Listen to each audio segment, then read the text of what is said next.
ऐसा लगता है कि चीन ने फाइटर जेट का मजाक बना के रख दिया, या फाइटर जेट बनाना चीन के लिए मजाक बन गया, या फिर चीन ने फाइटर जेट की तकनीक का ही कचड़ा करके रख दिया।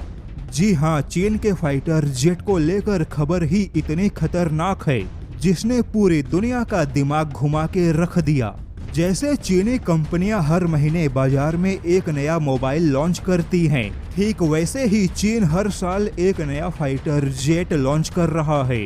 किंतु अब चीन ने जो ऐलान किया वह भारत के लिए एक नई मुसीबत होगा। चीन के पास में फाइटर जेट की एक लंबी लिस्ट है, जैसे कि J-10, J-11, J-15, J-16, J-20, J-35। इसके अलावा अब चीन ने एक छठी पीढ़ी का भी फाइटर जेट लॉन्च कर दिया, लेकिन इसके बावजूद चीन का JF-17 block 1, JF-17 block 2, JF-17 block 3 और अब चीन ने JF-17 ब्लॉक 4 का ऐलान किया है। JF-17 पे नाम केवल पाकिस्तान का है, जबकि पूरा मेड इन चाइना ही है। लेकिन यहाँ पर चीन और पाकिस्तान ने JF-17 ब्लॉक 4 का जो ऐलान किया वह भारत के लिए चिंता का विषय है, क्योंकि चीन ने दावा किया कि JF-17 ब्लॉक 4 अब 5वीं पीढ़ी का फाइटर जेट होगा।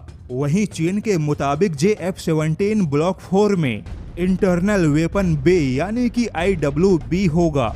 अब सवाल है कि रूस हो या फिर अमेरिका, इन्हें 5वीं पीढ़ी का फाइटर जेट बनाने में 10 से 12 सालों का समय लगा, लेकिन चीन तो यहाँ पर हर 2 साल में 5वीं पीढ़ी का फाइटर जेट लॉन्च कर रहा है।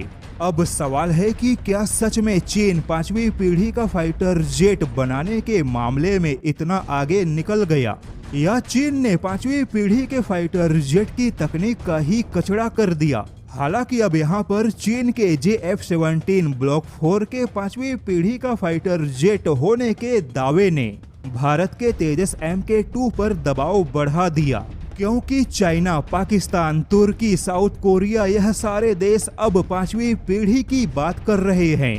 तो अब ऐसे में भारत को तेजस MK2 को भी रीडिजाइन करके ज्यादा से ज्यादा 5वीं पीढ़ी का फाइटर जेट बनाने का दबाव है। वहीं अब तेजस MK2 के स्टील्थ क्षमता को बढ़ाने के लिए इंटरनल वेपन बे का प्रस्ताव रखा गया। हालांकि इतने सारे लड़ाकू जहाजों के भीड़ में स्वीडन ने मानो हाथ खड़े कर दिए, क्योंकि स्वीडन सालों से अपने ग्रिपेन के एक ही मॉडल को लेकर बैठा हुआ है।